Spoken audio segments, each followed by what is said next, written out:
My name is Matt, I'm a retired engineer and I've always been fascinated by the history of the Roman world. Hello and thanks for joining me. First of all, I'd like to give a big thank you to all the viewers who have commented on my videos and subscribed to my channel. I've been totally overwhelmed by the response and I really never thought that I would get such a reaction to my first YouTube video. So thank you all very much. It's been really interesting that so many viewers and commentators suggested the idea that the dodecahedron coding system theory that I have suggested is very similar in many ways to the Enigma coding machine that was invented in the early 1920s and became so very famous during the Second World War. This left me wondering whether it was possible that this could really be the Roman Enigma Machine. So relax, sit right back and let's explore this curious possibility together. So first of all, let's do the maths. Space, the final frontier. As we all know, the size of the universe is absolutely mind-numbingly enormous, astronomically even. Scientists say it's been around for more than 13 billion years since it was created at the time of the Big Bang. So let's put the magnitude of our numbers into some context. The International SI unit for time is the second, so the life of the universe equates to about 436 quadrillion 117 trillion 76 billion 600 million seconds. Now we need to consider the possible number of combinations that the Enigma machine could produce. As I'm sure that you will all know, that there were a number of different versions or arrangements of the Enigma machine made during its lifetime. So for simplicity, we will assume that we are using a basic military model which selects 3 rotors from a choice of 5 and a stecker plug board arrangement of 10 cross pairs of letters. This would give us a total possible number of combinations of 158 quadrillion 962 trillion 555 billion 217 million 360,000 combinations, which is a fairly similar order of magnitude to the previous example of the age of the universe in seconds. Now we come to the total possible number of code combinations for the Roman dodecahedron coding system. As you may have seen from the demonstration in my first video, we used the 23 letters of the classic Latin alphabet plus the 2 null characters that we used to make the system work, making a total of 25 characters available to us. This equates to factorial 25.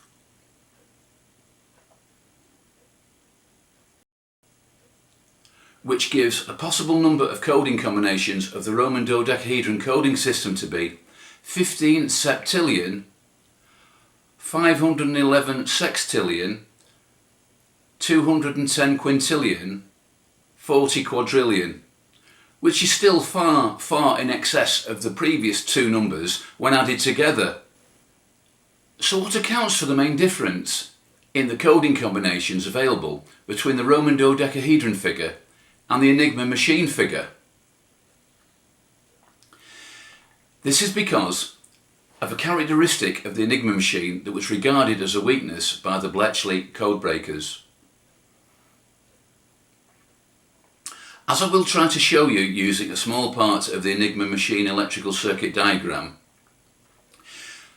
you will see that pressing the Q key, the electrical current flows through the Q key, through the stecker or plug board link, into the code wheel 1, then through code wheel 2, then through code wheel 3 into the mirror reflector unit UKW, then back through the 3 code wheels, through the stecker board crossover and finally illuminates the light bulb that represents the encoded letter E. The upshot of this means that pressing the Q key switch will never ever light up the bulb representing the letter Q. This idiosyncrasy is the same rule for all the letters of the alphabet. A T can never be a T, and a W can never be a W, for example. Comparing this issue with the Roman dodecahedron coding system, which uses the random Caesar shift cipher alphabet, it is possible that the letter Q can be coded as the letter Q, and the W can be coded as the letter W also. One question that I received from many of my commentators was, how was the system used to send numbers? I mention this now because this was the same problem for the Enigma machine, which could not code numerals. The operators using the Enigma machine spelt out each number in words, for example 2356. This was found to be a weakness of the Enigma machine, which was also exploited by the Bletchley Codebreakers. Regarding the dodecahedron coding system, there are two options available to us to code numbers. Really conveniently, numbers could be represented by the Roman numerals themselves, such as M, C, D, L, V or I. The other option was to spell out each number in the words, just like the method used in the Enigma system. 2356. I guess that one key aspect that makes the two systems similar is that they both use circular rotors marked with letters that shroud a hidden meaning. A small interesting point that I discovered when I was researching this project was that each of the Enigma coded rotors were actually identified by Roman numerals, which I thought was slightly spooky. Now we come to what I think is a very interesting similarity between the two coding systems, both ancient and modern. During the early 1920s, Arthur Scherbius and Richard Ritter started up a company to develop a sophisticated coding cipher machine that was to be known as the Enigma. It was intended that the Enigma machine was to be marketed to the business community so that commercial documents and messages could be sent via the wireless telegraph system securely, to avoid the prying eyes of competitors and wireless telegraphers alike. The machine worked very successfully, but there was only little interest in the market because of the unit cost of each machine was the equivalent of about £20,000 in modern day prices. They really needed to search for fresh markets to enable the business to survive. But who? After the First World War, the German military establishment were extremely dubious about the security of their military coding systems in the wake of the Zimmermann telegram disaster, which was decoded by Room 40 at the British Admiralty's Cipher Bureau. They knew that to move forward in this area, they needed a brand new system to ensure secure messages could be sent to all units as required. Throughout the course of the Second World War, about 40,000 Enigma machines were produced to meet the needs of the German military forces. Here is where I see an extremely similar situation emerging with the Roman dodecahedron, as I suggested in my previous video, where I believe that the dodecahedron coding system was invented by a mathematician, scientist or engineer who may not necessarily have been Roman. The system could have been used by business, commercial or religious network groups or individuals, and then, because it had been proven to be successful, it was finally adopted by the Roman military to meet their needs. I've been really impressed by the number of comments that I received with improvements to the basic coding system that I used to illustrate how my theory could work to improve the overall security of the system. One suggestion was that we should move the code wheel or rotor one step after coding each letter, which is just like what happens in the Enigma setup. As you can see, the plain text wheel engages with the 5 knobs, but The code wheel does not, allowing it to move one step after every letter. This removes the modulo 5 constraint of my basic demonstration coding system. Another idea of one of my subscribers was to use both sides of the code wheel, each having a different coded alphabet identified with a dot on the wheel and a dot in the wax. Another suggestion was to write the code in 5-letter groups, again just like the Enigma coding system. This helps to disguise the length of each word within the message. Another idea suggested by a commentator was to change the code wheels after a period of time, which should have been very similar effect as the monthly codebook changes that the Enigma system adopted. Another suggestion from one of my subscribers was to use the first null to represent the space between words and include that in the code also. Then the message will be decoded as a long stream of letters, just like the decode transcript from the Enigma. As you can see, there have been some fantastic ideas and some great observations made of how the system could work, and some really marvellous work done by one commentator on the casting techniques used to manufacture the dodecahedron itself. So please keep those ideas flowing. Before I move on, I must include another great suggestion from another subscriber who suggested that perhaps the wheels had 5 slots rather than holes to make the variance in the dodecahedron sizes irrelevant. This means that the dodecahedrons can vary in size because the slots can now accommodate the corner knobs set out on a variety of different radiuses to suit the different sized dodecahedrons. As long as the central face holes were made to standard sizes and corresponding orientations for the individual communication groups, the system could still be made to work. This means that we don't need to necessarily look for matching pairs of dodecahedrons, just dodecahedrons that have the same hole size configurations. So where does all this leave us?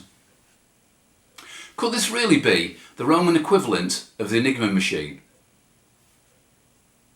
A lot of people seem to think so, including myself.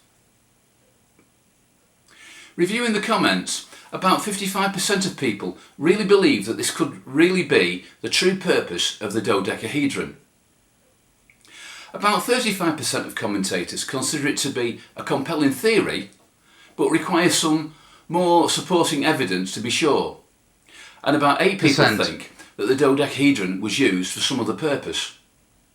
Finally, about 2% of people think that my theory is totally ridiculous. That's fair enough, and as I've always said all along, everyone is entitled to their own opinion on the subject. So where do we go from here? The key questions are: where are the matching pairs of dodecahedrons? Maybe the idea of the slotted wheels previously shown would go some way to answer this question. But just let's summarise here. The first one was found in England in 1739, and about 130 have been found up to now. So that's a total recovery history of about 285 years, or roughly one find every 2 years. How many more will be found and when? We don't know the answer to this. The only data we have about the dodecahedron sizes, holes and hole orientation is scattered around the world in museums and private collections. And I don't think this will ever come together. Where are the code wheels? Where are the coded messages?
It was just a wonderful dream. I'll never get the evidence I need to prove my theory.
I just think that outside every coding office, a small fire was kept burning day and night, just in case the security was threatened in some way, so that all the code wheels and messages could be burnt easily and quickly.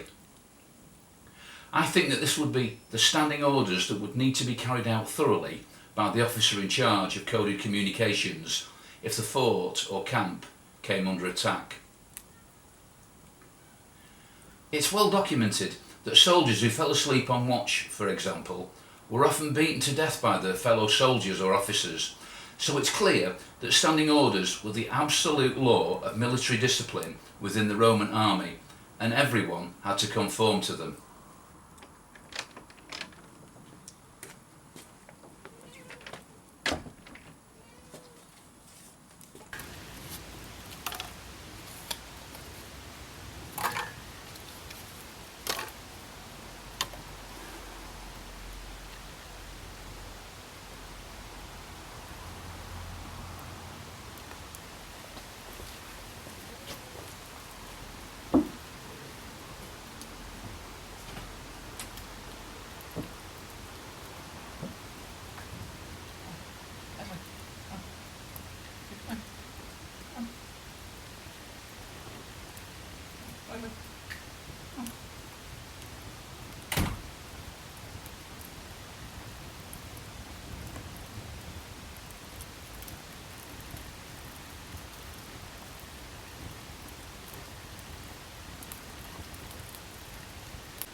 Are you not entertained?